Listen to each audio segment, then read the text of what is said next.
a ti wà lórí ètò wa, ètò yín Ìwàlẹ̀jẹ̀, rédíò wa tó wà ní 91.5 FM tó kalẹ̀ sí Ìlókun ní Adó Èkìtì. Ibẹ̀ náà ni a ti ń ṣe ètò yìí lọ́sọ̀ọ̀sẹ̀ bí eléyìí. Kí la máa ń wò? A máa ń mú àwọn àkòrí kan tó bá dàgbò dúdú díẹ̀ wá.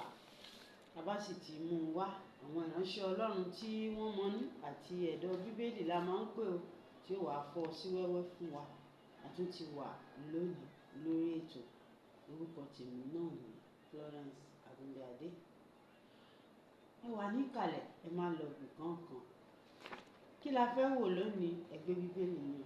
Bí tá a fẹ́ wò ó wà nínú ìwé Kọ́ríńtì kìíní, orí ìkẹsàn-án.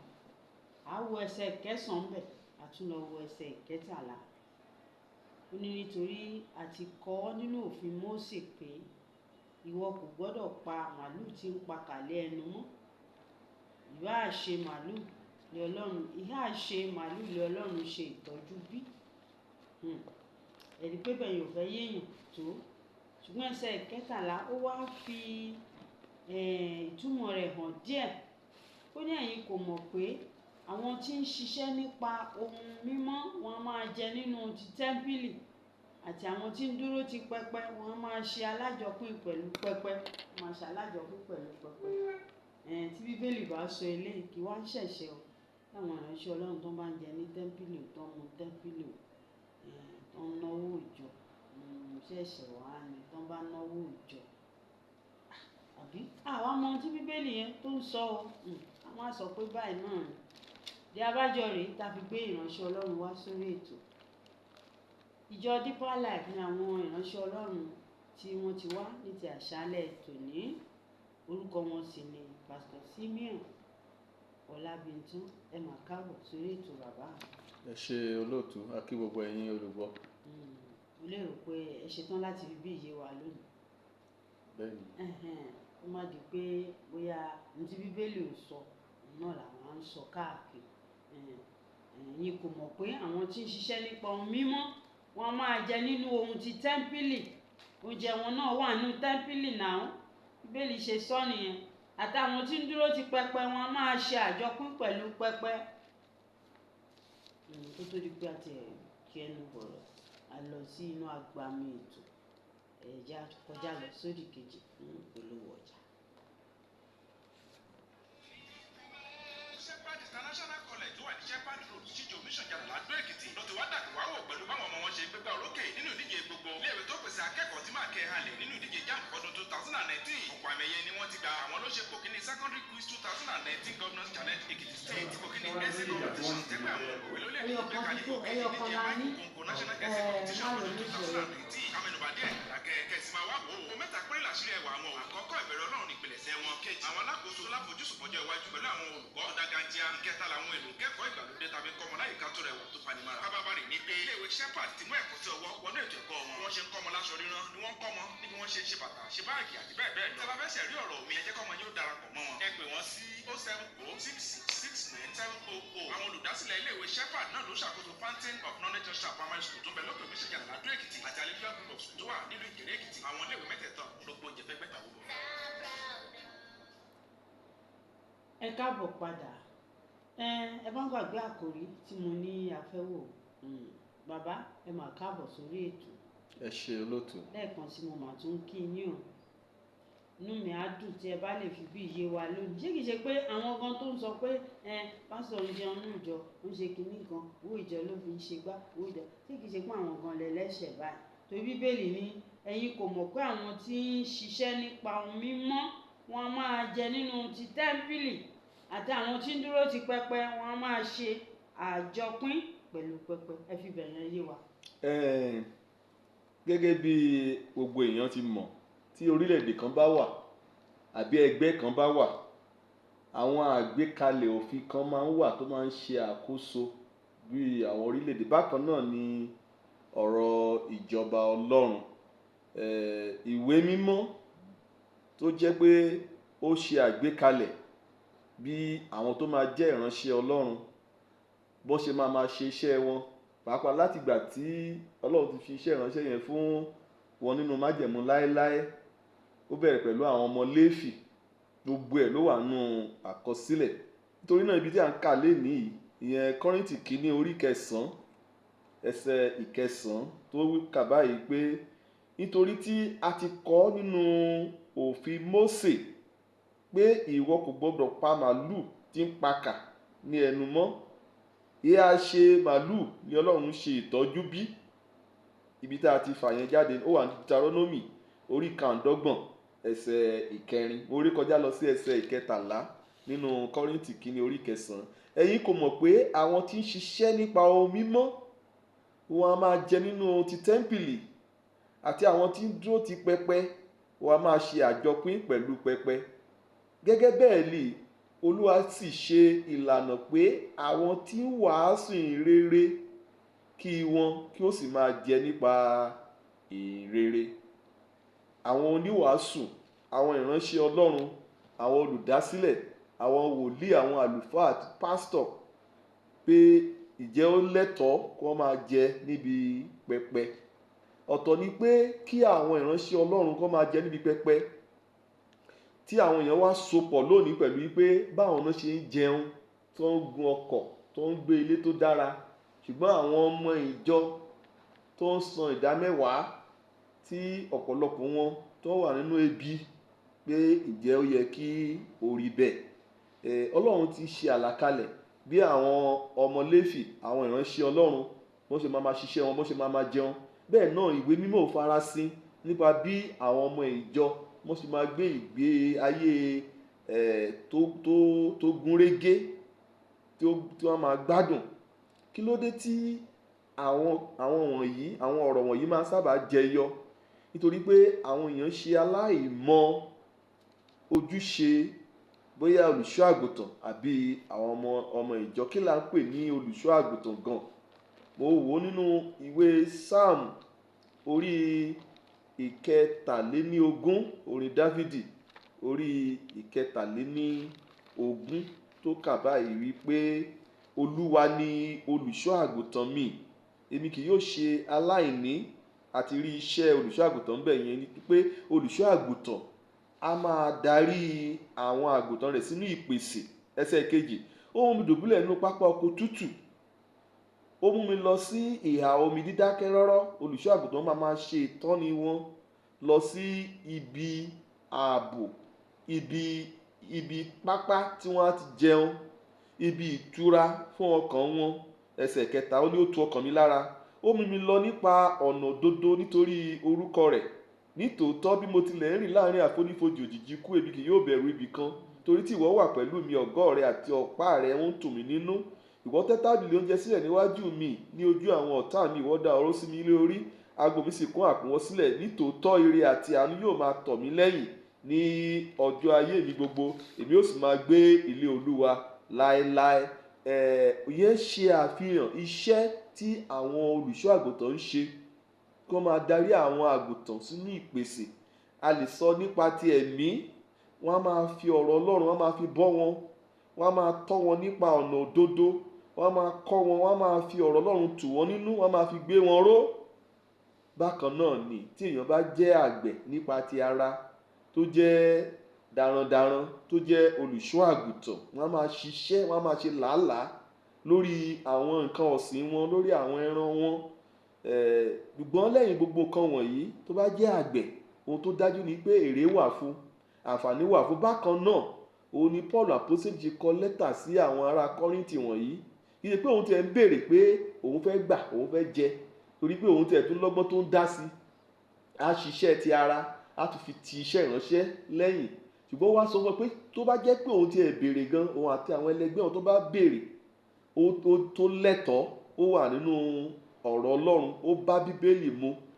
Nígbà tó kọ̀wé sí ìránṣẹ́ Ọlọ́run bíi tirẹ̀, ìyẹn Tímótì, nínú Tímótì kínní orí 5, Tímótì kínní orí 5 ẹsẹ̀ 17 àti 18 tí ó kà báyìí wípé àwọn alàgbà tí ó ṣe àkóso dáradára ni kí a kàyẹ sí ọlá ìlọ́po méjì, pẹ̀lú àwọn tí ń ṣe làálàá ní ọ̀rọ̀ àti nínú kíkọ́ni, ẹsẹ̀ 18 nítorí tí ìwé mímọ́ wípé ìwọ kò gbọdọ̀ dí màálù tí ń tẹ ọkà lé ẹnu àti pé ọ̀yà alágbàṣe tọ́ sí.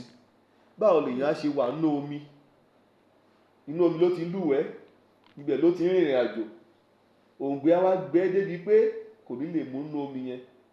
Ní ìgbà àtijọ́ tó ń kó àwọn èèyàn orílẹ̀-èdè Áfíríkà tó ń kó wọn lẹ́rú lọ sí òkè òkun, a gbọ́ pé níbi tí àwọn amúnisìn wọn tí wọ́n burú dé, wọ́n á fi kọ́kọ́rọ́ wọ́n á fi ti ẹnu wọn kó má bàa jẹ nínú oko ìrèké tán ṣe ń ṣiṣẹ́. Àrí pé gbogbo wọn yẹn kò múná Ọlọ́run dùn.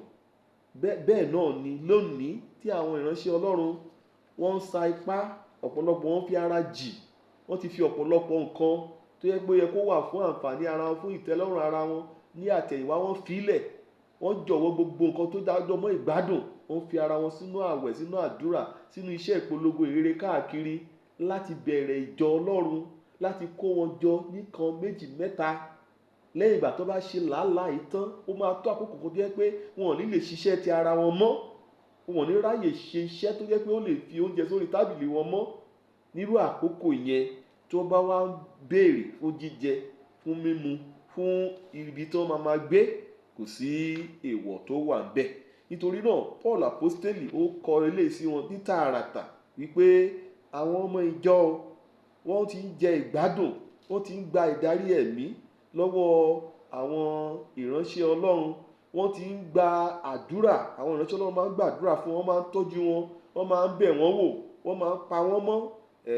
Ó ní tí wọ́n bá ń ṣe bẹ́ẹ̀, wọ́n fi nǹkan ti ẹ̀mí tó fi ń ṣọwọ́ sí wọn, ó yẹ kí àwọn náà lè dá padà nípa fífi nǹkan ti ara, àwọn nǹkan tí àwọn èèyàn nílò nínú ayé, wọ́n lè fi sọ wọ́n náà lẹ́san. Kò sí ohun tó burú jù ńbẹ̀. Nítorí náà ọ̀rọ̀ Ọlọ́run ó hàn kedere wípé àwọn tó ń ṣiṣẹ́ níbi pẹpẹ wọ́n lè jẹ ní ibi pẹpẹ, wọn ò ṣe àṣejù láti béèrè, torí pé Bíbélì sọ wípé ọ̀yà alágbàṣe ó tọ́ sí.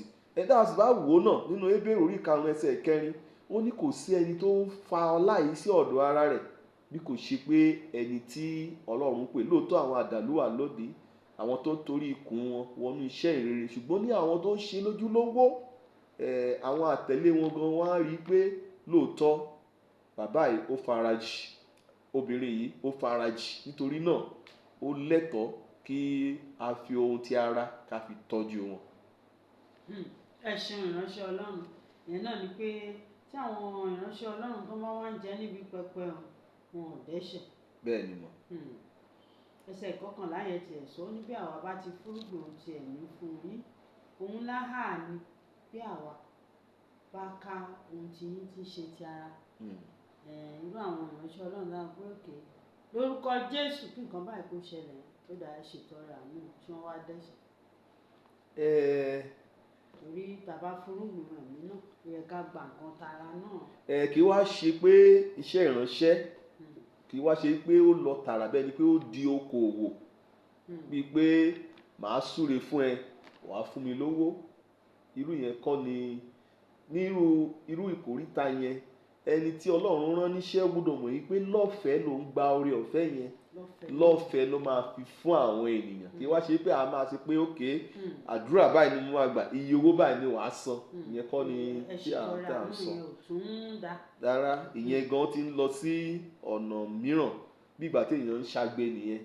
Kì í ṣe nǹkan tí Ọlọ́run ń gbé kalẹ̀, kì í ṣe bí ọ̀rọ̀ iṣẹ́ ìránṣẹ́ ṣe rí nìyẹn. Wọ́n á ṣe iṣẹ́ yẹn, wọ́n á ṣe débi pé Ọlọ́run fúnra rẹ̀ ó mọ ọ̀nà tí a fi lo àwọn èèyàn wọ̀nyẹn láti san wọ́n ní ẹ̀san. Tí wọ́n bá dẹ̀ gbàdúrà náà tíṣẹ́ ìyanu ṣẹlẹ̀, tí wọ́n bá wọn wípé mo rí ọwọ́ Ọlọ́run nípasẹ̀ oore ọ̀fẹ́ Ọlọ́run eléyìí tinú ọkàn mi wá, ọrẹ àtinúwá mi nìyí, yàtọ̀ sí pé mo san ìdámẹ́wàá, ṣùgbọ́n mo tún fẹ́ fún olùṣọ́ àgùntàn ní ẹ̀bùn, kò sóhun tó burú bẹ̀. Ṣùgbọ́n kì í ṣe pé iye báyìí ló yẹ, tí èèyàn bá ti sọ pé iye báyìí náà ni owó tó mú wá ìkéré, ó yẹ kó lè mọ nǹkan t'Ọlọ́run ṣe fún ẹ. Ó yá kí ọwọ́ sápò mú owó ńlá síta, ìyẹn náà ń kọ́. Irú ẹni bẹ́ẹ̀ ó ti sọ iṣẹ́ ìránṣẹ́, ó ti sọ di okòwò. a rí i pé a tẹ̀ rí ìránṣẹ́ Ọlọ́run tó gbàdúrà fún ọ̀gágun balógun kan tá a pè ní Námánì olórí ogun Síríà tó jẹ́ adẹ́tẹ̀ tí wòlíì Èlíṣà dẹ̀ sọ fún pé ọ̀fẹ́ ni mo rí o, ọ̀fẹ́ náà ni pé kó máa lọ kó lọ dúpẹ́.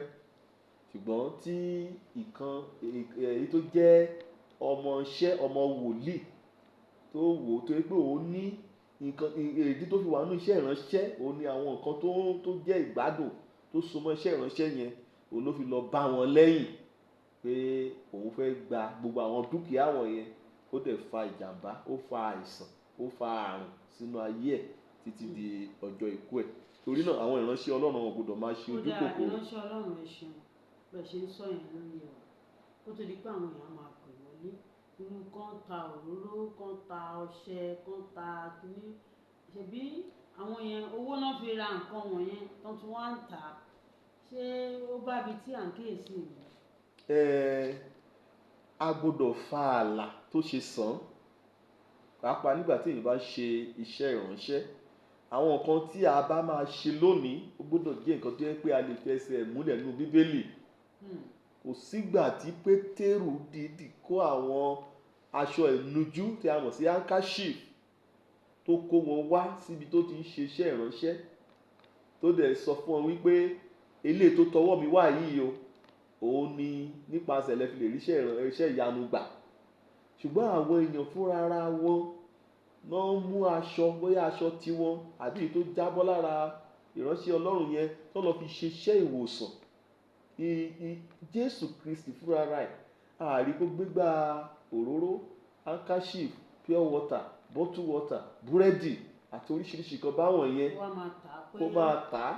Nígbà tó àwọn tó tiẹ̀ wà nù májẹ̀mú láéláé ṣáájú tiẹ̀ tó ń ṣe àgbékalẹ̀ tó ń fẹ́ ṣerú kan bẹ́ẹ̀, a rí pé ní gbogbo àkọsílẹ̀ inú Bíbélì ibẹ̀ yẹn nìkan ni Jésù ti dìde tó mú pàṣán tó lé wọn jáde, torí pé àwọn nǹkan tó ń lò nínú tẹ́ḿpìlì wọ́n ti wá sọ di ọjà nínú tẹ́ḿpìlì. Ó ní ilé àdúrà ilé bàbá mi, ó ní àwọn wọ̀nyí fẹ́ sọ di ihò olè àti ihò ọlọ́ṣà, ó lé wọn jáde. Nọ́mbà tí ẹ máa pè sí òun náà ni 081 30 13 20 97 081 30 13 20 97.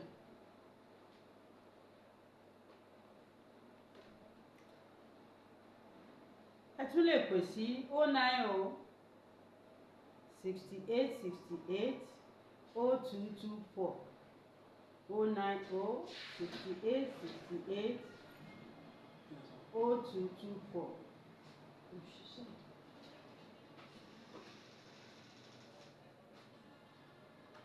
Ẹ̀wọ̀n máa bá mi gbé láwọn ọ̀hún.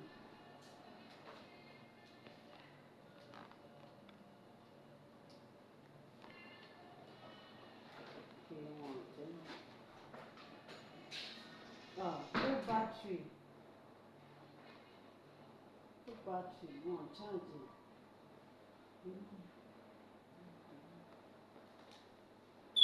Hello.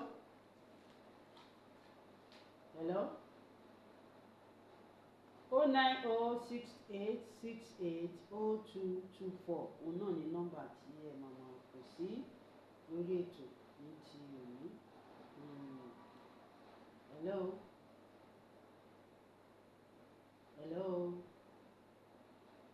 Ìlà yẹn tún já. Ǹjẹ́ ẹ̀gbọ́n kan tó ń sọ. Ti máa kú tán.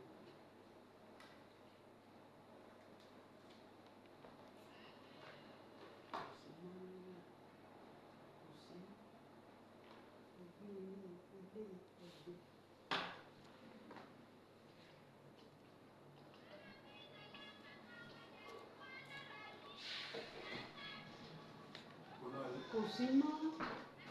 Studio one tó ń pè wọlé náà ni ọ̀nà pèsè ní ẹni tẹ̀lé. Náà mo sọ máa gbé náà mo sọ à ń gbé látọ̀run. Máa gbé eléyìí bátìrì ẹ̀ ti kú. Òun náà ti gbé yẹn. Ẹ máa gbé bẹ́ẹ̀ yẹn wọ́n ti ń pè.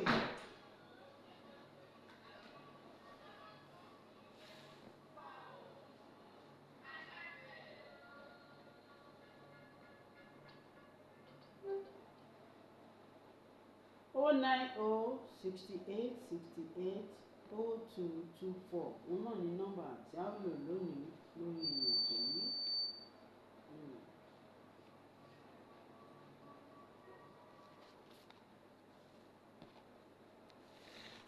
Hello.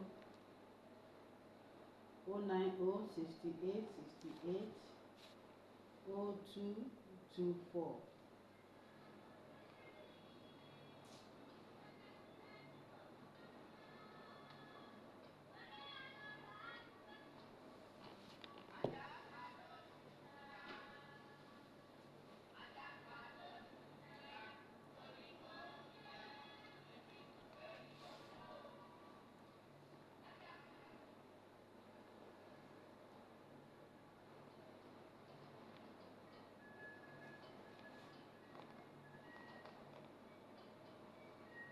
tó kọ́ọ̀tù.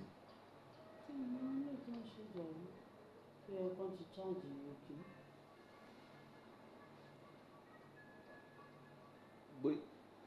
Nọ́mbà tí ẹ máa pè sí lórí ètò ní ti òní òun náà ni 09068680224 nọ́mbà tí ẹ máa pè sí lórí ètò lónìí nìyẹn. Wọ́n tá a sì ń kíyèsí wà nínú ìwé Kọ́ríńtì kìíní orí ìkẹsàn-án àwọn ẹsẹ̀ ìkẹsàn-án a sì tún ẹsẹ̀ ìkẹtàlá wípé ẹ̀yin kò mọ̀ pé àwọn tí ń ṣiṣẹ́ nípa ohun mímọ́ wọn a máa jẹ nínú ti tẹ́ḿpìlì àti àwọn tí ń dúró ti pẹpẹ wọn a máa ṣe àjọpín pẹ̀lú pẹpẹ. Tó wá ní ìbéèrè yìí lórí ohun tí a kíyèsí 09068680224 náà ní nọ́mbà.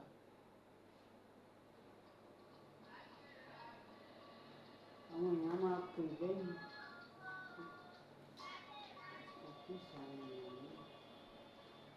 Nǹkan kò sí nínú ìjáde kúrò.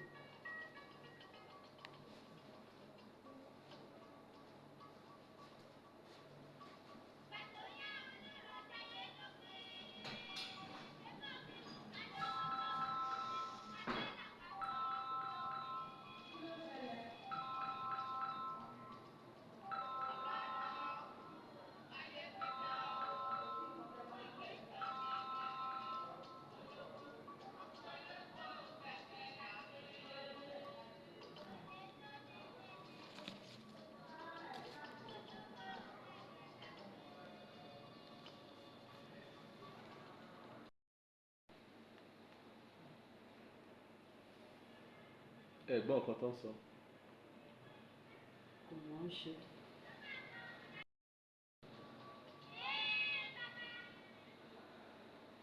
O 09068680224 òun náà ni nọ́mbà tí a máa pè sí. Ó dà tó bá dàbí pé ojú ìlàwọ̀ jágara lónìí àwọn èèyàn ń pè ṣùgbọ́n tó bá ti ní ẹ̀rú àgbọ̀n kankan bóyá ó ní ètò kan tí ẹ fẹ́ ṣe nínú ìjọ yìí ẹ ṣàlàyé ẹ̀ pé wa.